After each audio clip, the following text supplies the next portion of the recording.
You don't need millions to buy back your time. You need a simple plan to cover your bills without relying on your job in about 10 years. Most people worry they'll work until 65. The alternative is building money that pays you every month, whether you work or not. Here's what I'll show you in plain English. A simple doubling clock for your money, the rule of 72. How to create a gap between what you earn and what you spend, offense and defense. A three-part portfolio you can follow even as a beginner, and the moment when your investments start growing faster than what you put in. Miss one doubling period and you can delay your goal by years, sometimes a full decade. So grab a pen. Write down two numbers, your monthly expenses and how much you can invest each month. Your money will eventually grow more each month than you contribute. That moment is coming. Now let's break down the simple math that makes this work. Without a clear timeline, your progress feels random, and that's when beginners give up. The fix is simple. Track how long it takes your money to double, not just the dollar amount in your account. When you measure doubling cycles, you can see exactly how close you are. Here's the shortcut, the rule of 72. Take the number 72 and divide it by your average yearly return to estimate how many years it takes your money to double. It's a rough estimate, not a promise. If your return is 8% a year, 72 divided by 8 is approximately 9 years. If it's 10%, 72 divided by 10 equals about 7. That clock makes compounding easy to follow. Now you might be thinking, replace my whole salary? That sounds huge. Quick reset. You don't need to replace your total paycheck before taxes. You just need enough to cover your real monthly bills. Early on, aim to cover 60 to 70% of your take-home pay. That gives you options, like part-time work, a mini break, or just more control at your job. There are two simple ways to set your target number. Method 1, the 4% rule. Take your monthly expenses, multiply by 12 to get yearly expenses, then multiply by 25. That's a rough portfolio size that could cover your costs by taking out about 4% per year. Method 2, income, dividends/rent math. Use this formula.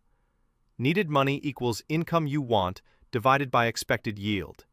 Example, if you want $3,000 a month, $36,000 a year, and expect a 3.5% average yield, $36,000 divided by 0.035 is approximately $1,028,571. Let's make it concrete. If your expenses are $4,000 a month, using the 4% rule, about $1.2 million, using a 3.5% yield, about $1.37 million. If your expenses are $3,000 a month, using the 4% rule, about $900,000, using a 3.5 yield, also about $900,000. They match here. Now choose a planning return. Historically, broad stock markets have returned about 7 to 10% per year over long periods. Plan with 7 to 8% to stay realistic. If you plan on 12% but only get 7%, your timeline gets pushed way out. Picking a conservative number protects your expectations. Here's why starting matters. At 8% returns, money doubles in about 9 years. At 10%, it's about 7 years. If you miss one doubling cycle, you don't fall behind by a few months. You can fall behind by many years, sometimes close to a decade. Delay is expensive. In the first decade, you'll likely capture one full doubling if you start early and contribute consistently. Early on, your contributions matter more than returns. Later, the script flips. Growth takes the lead. Quick win right now. Compute expenses times 25, or target income divided by expected yield. Then divide that number by 2 to see what one doubling does for you. It's a mindset shift. You're not chasing a mountain, you're capturing cycles. Common mistakes. Planning off gross salary, ignoring taxes and healthcare, assuming 12% returns every year, and skipping an emergency fund so one hiccup forces you to sell at the worst time. Microstory. A viewer almost quit at $20,000 saved. 18 months later, The growth on that base outpaced a full year of his contributions. That was the click. His dollars were finally pulling their own weight. If you remember nothing else, remember this. Time plus consistent contributions beat timing. You're building enough capital to catch the doubling cycle and let it carry you. Now you know the target and the clock. Let's accelerate how much fuel you put into it. Here's the reality check. Saving 10% isn't getting you there fast enough.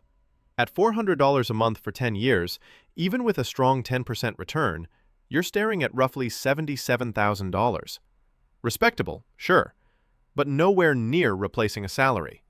So, the game is creating a bigger gap between what you earn and what you spend, and then locking that gap so it compounds. Offense is how you expand the gap. You raise your market rate.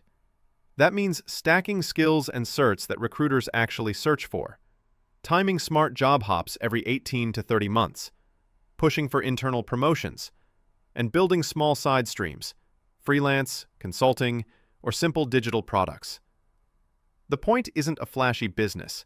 It's an extra $500, then $1,000, then $2,000 a month you can send to your investments. Defense is how you keep the gap. When income rises, expenses stay flat. Automate every raise, bonus, or side dollar straight into your brokerage or retirement accounts before it ever hits checking. If the money never lands in spendland, it can't leak. You'll be surprised how quickly you normalize the old budget when the new income is invisible. Think in income tiers. Tier 1, add plus $500 a month. Tier 2, stack to plus $1,000. Tier 3, push to plus $2,000. Pre-allocate each tier.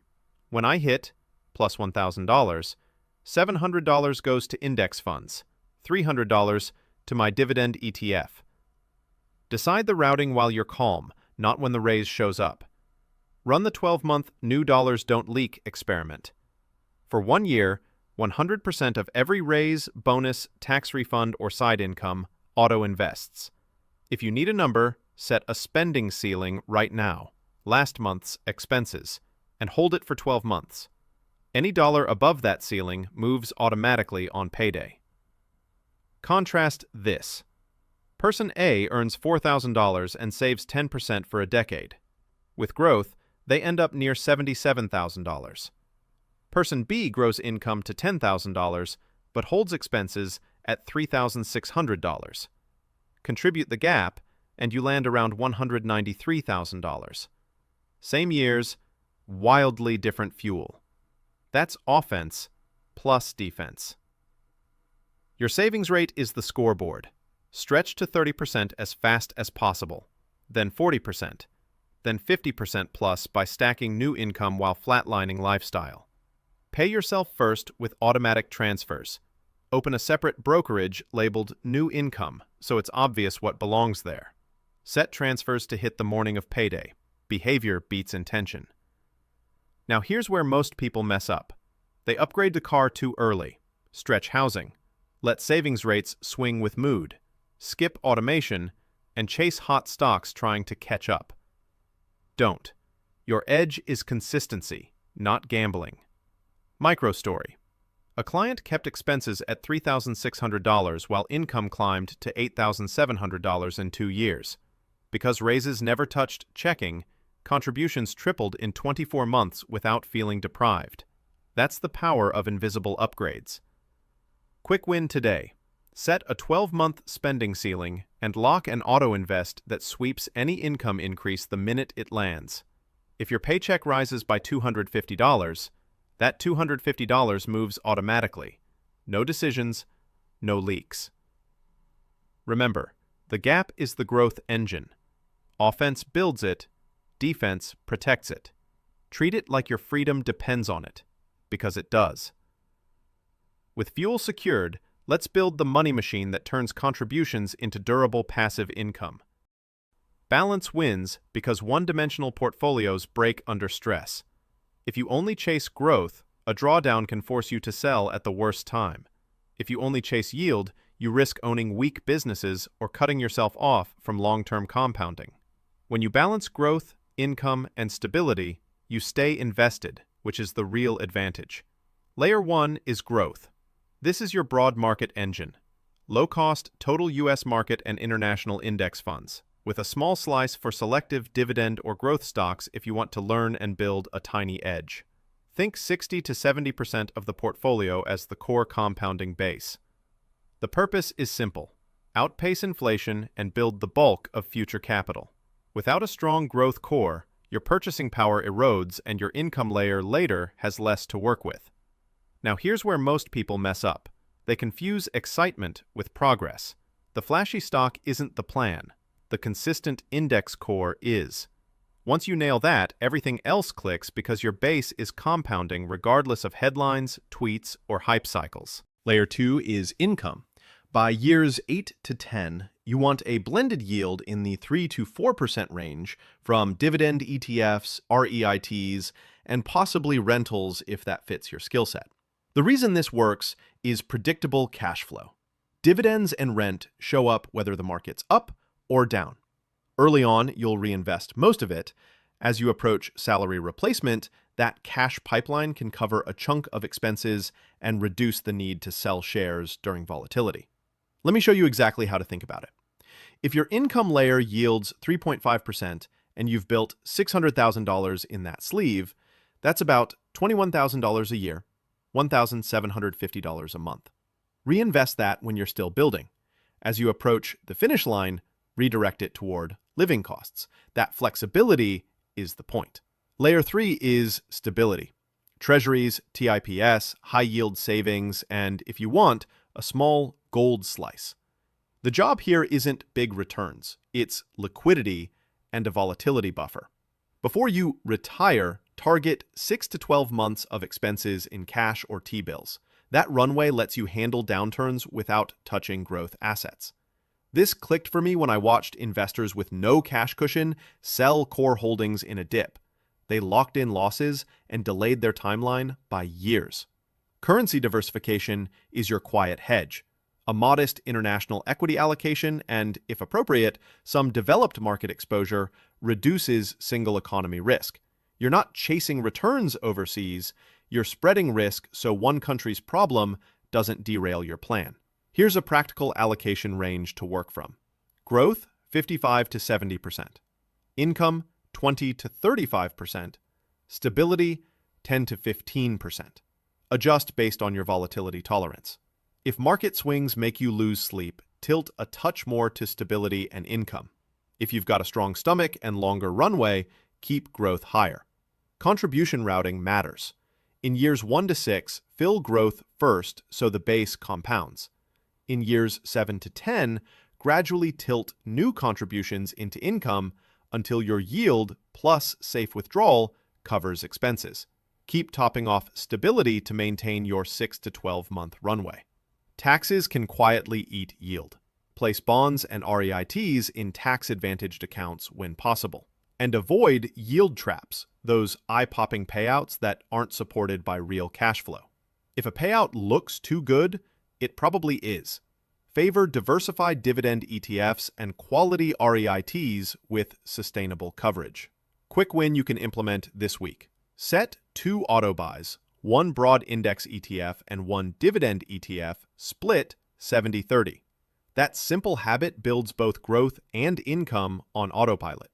Micro story. An investor I coached kept a 9-month T-bill and cash buffer. When markets dropped hard, they lived on dividends plus that cash for months and never sold a single growth share. Their portfolio recovered while others were panic selling. That buffer protected the entire plan. Remember, growth builds it, income pays you, stability protects the plan. Keep all 3 working together and you'll stay invested long enough for compounding to do the heavy lifting. You've got the machine, now let's map the 10-year milestones and the tipping point. A decade is long, and without checkpoints, you drift. Milestones keep you honest, motivated, and moving toward salary replacement instead of hoping it somehow happens. Years 1 to 2 are set up.